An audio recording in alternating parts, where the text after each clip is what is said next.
for Sarah to handle, so she runs back to her bedroom, and when Chris comes to check on her, she just says good night as usual.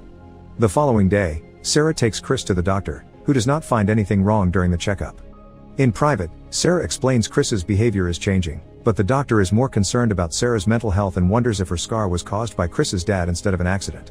Afterward, Sarah decides to buy a video camera that she hides inside a wall in Chris's bedroom. That night, Sarah decides not to take her pills anymore. In the morning, Chris continues to eat big amounts of food. Sarah apologizes for her awkwardness lately, and Chris responds by touching her scar, violently inserting his fingers in it.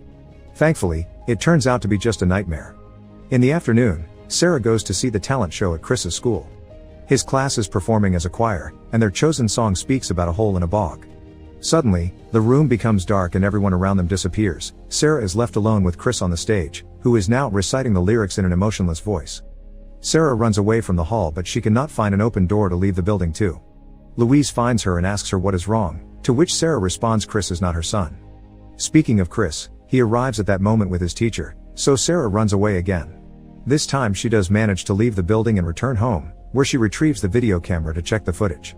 What she finds there is rather terrifying, so deciding she will need a second opinion, she goes to see Des.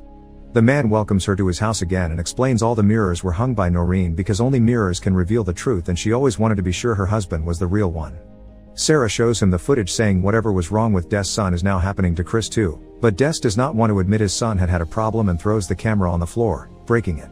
Des refuses to admit he saw anything, but he will not call Sarah crazy either.